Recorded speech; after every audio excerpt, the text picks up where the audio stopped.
Well, as I made a hilarious error in putting up my last Trek Toys video a day early, I thought I would use my normal sort of Monday slot to show you my Cosmic Toys pickups instead. This is a mix of ones I got this weekend just past, and some which I think for whatever reason I just hadn't quite got round to. Now this rather large box here is a McFarlane Alien and Predator deluxe boxed something or other from the front there. Now I think I've seen this in Gareth's shop before and never quite sort of got round to picking it up, basically, because I wasn't quite sure what price was on it. But when he told me the price, I thought it would be rude not to, were I think my exact words to him, and so I picked it up. I've always been a fan of Alien and Predator as a concept ever since I read the Dark Horse comics many moons ago. Apparently this has got a glow up egg as well associated with it. I haven't tested any of it yet. I'm probably not going to get it out right now. I might look at it in more detail a bit later, but because I'm just doing a bit of a filler for Monday, I'm just going to sort of rattle through a few of these things. So actually there's 2 eggs. No, it's more than 2 eggs. There's 3 eggs at least in there, one of which is open.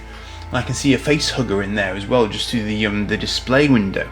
I actually think I once saw this at the Bolton Toy Fair, and again failed to pick it up there. I'm not sure if someone else grabbed it or if I just ran out of time or money or both, but it's very cool looking, and I've got some NECA examples of Aliens and Predator, so I'll be quite interested to see how these compare. I mean, I don't even know if they're articulated as such. Ooh, that's quite a nice scary image of one of the alien guys on the side there. That's nice. So I don't think McFarlane Toys are... Well, actually, no, I have got McFarlane Toys. I tell a lie, because I have got some of the Batman figures that McFarlane have released as part of the sort of gold label and other DC Multiverse releases. So I've certainly have got some prior examples of this sort of range. And there's Terminator 2 and stuff in there as well. That's interesting. And that's going to be another little rabbit hole, couldn't it? And there's a nice Predator on the side as well. Yeah, I'm going to enjoy having a closer look at that. But as I say, just for the time being, you'll have to excuse me if I bounce through it somewhat. But yeah, that does look. I don't know if they might shift, but they've also got a solid base for the alien eggs there. So that's very cool. That's very cool. Interesting. Not one aimed at the kiddies, because it says ages 13 and up. So clearly it's anticipated that you'd be a little bit older if you were picking this up, because I guess it's possibly. I wonder if it's one of the sort of statuettes that they do. So it's not so much that they're action figures in there, but they're actually sort of just for display. Shifting around a bit in the box, I'll have to be a little bit careful how I move that. Okay. Cool. Now I have to make an apology. Well, I have to make both a thank you and an apology to Gareth here in the same breath, because unfortunately, when I got this home, I discovered that I had damaged the some of this docking ring around it. And this little chap is a Poppy Thunderbird 5 from the original Thunderbird series. But I think unfortunately, despite the fact that I put it in a backpack, I hadn't got it wrapped up in anything.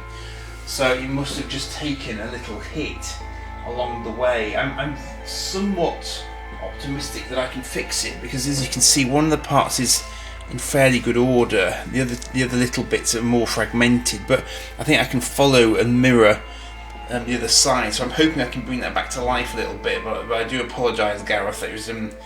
I was quite angry with myself when I discovered that I'd managed to do that to. But as Gareth showed me in the shop, this is a clever little feature that it's got. So when you move it, Thunderbird 5 spins around. And I do have a little Poppy Thunderbird 2, which I'm not sure I've really ever focused on So I might combine the two of those and just do a little bit of a sort of, you know, a video on those at some point. So that's definitely nice to have, but I'm just going to be careful that I keep all the pieces in one place. I also picked up my last Captain America of JMS's run on the comic even. And Gareth had a quick look just to confirm that it was indeed the last one. So that's that run complete, and I am actually behind on it. I haven't got all of them read to this point, so I can now at least, I suppose, sit down and actually properly read through those. So that's nice. What else did I get when I was in this time around? That might have been. Is that it? I'm just casting around to see if there's anything else I actually picked up. I can't use my normal shooting setup for this because it's rather messy at the moment, and I'm going to have to take this with me in a second. So this is just a little DreamWorks Voltron Legendary Defender pop that I picked up from Gareth's. I don't normally get pops. This isn't for me, this is for my son. He may not particularly want it, but it made me chuckle because this is one of those series that we used to watch together a little bit, and I did once get him the really big combining Voltron Lions set, which he played with for about 5 seconds back in the day. So yeah, I mean, I think this is a larger than average pop as well, as I recall. I don't think they are normally quite this big. This is 471. You can get the various members of the team there on the back as well, which, as Gareth pointed out to me, indicates that it is indeed the DreamWorks one, apart from the fact that it also says DreamWorks on it. I didn't have my glasses on at the time. So yeah, so that's it. That's one of my pickups, and that will be disappearing today. So I thought I'd just get a little bit of footage on this, and before it disappears. So there you go. Now I'm back. So other things that I picked up from Gareth's a while ago that I've forgotten to video to this point. Batman, but not just any Batman. This Batman you may or may not be familiar with, depending on your sort of Asian familiarity with, you know, the sort of the multiversal elements of Batman, I suppose you could call it. Now remember before I've just mentioned the McFarlane toys, and this is a McFarlane toy. It's up the top right there, and I do like these a lot, and I'm at that point now where I've got several boxed but also several loose, and I'm kind of humming and hawing over whether or not I should do an unboxing of this one or leave him as he is. Now this is actually Batman Beyond. This was a DC animated show. Actually, it's probably better if I do that. And I really liked this show. It must have come out in early 2000s maybe. And it took it in a slightly different direction. So as you might guess from Batman Beyond, this is Batman set in the future, but this isn't anything to do with Bruce Wayne. The guy in the suit is actually Terry McGinnis, and I'm trying to remember now how he gets caught up in a sort of gang fight outside Wayne Manor, and Bruce Wayne, as Bruce Wayne, comes out to help him, and because Bruce then is sort of in difficulty, Terry takes him back to the manor, and effectively he ends up wearing this suit, and it's a sort of bionic's not the right word for it, but it's a powered bat suit, but it's very sort of form-fitting. It's not armoured really, but it gives Terry various powers of, you know, sort of flight and gliding and various batarang options that he wouldn't otherwise have. So he hasn't had the same level of training and so on that Bruce subjected himself to.